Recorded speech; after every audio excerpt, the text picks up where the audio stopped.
রিঙ্কুকে দেখে অনুপ্রাণিত, আরসিবিকে ম্যাচ জিতিয়ে স্বীকারোক্তি কার্তিকের। ফিনিশারের ভূমিকায় দারুণ সফল দীনেশ কার্তিক।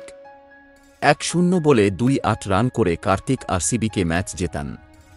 কেকেআর তারকা রিঙ্কু সিংয়ের ব্যাটিং থেকে তিনি অনুপ্রাণিত বলে জানিয়েছেন খেলার শেষে। Faf du Plessis, green, Rajat Patidar, ম্যাক্সওয়েলের উইকেট চলে গেলেও বিরাট কোহলি একাই ম্যাচ জেতানোর স্বপ্ন দেখাতে শুরু করেন আরসিবিকে। কোহলি ফিরে যাওয়ার পরে অনুজ রাওয়াতের উইকেট দ্রুত হারায় আরসিবি। পাঞ্জাব কিংস ম্যাচের উপর জাঁকিয়ে বসতে পারত সেই সময়ে, কিন্তু দীনেশ কার্তিক ও মহিপাল লোমরোর শেষ হাসি হাসেন। বিশেষ করে কার্তিকের কথা বলতে হবে।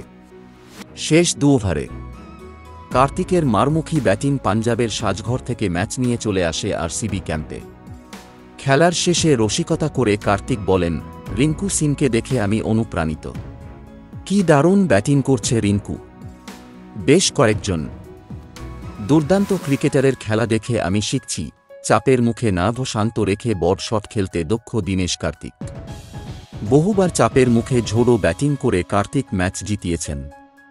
কার্তিক বলছেন, রসিকতা সরিয়ে রেখে বলছি, এই ধরনের পরিস্থিতির মোকাবিলা কিভাবে করতে হবে তা নিয়ে আমি বহু প্র্যাকটিস করেছি। এর জন্য আমার কোচকে কৃতিত্ব দেব।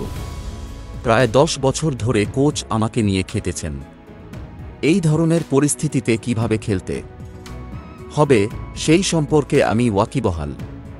ফলে এই ধরনের অবস্থায় আমি নিজের খেলা শুরু করি, নিজেকে শান্ত রাখার চেষ্টা করি, পরিস্থিতির মূল্যায়ন করার চেষ্টা করে থাকি।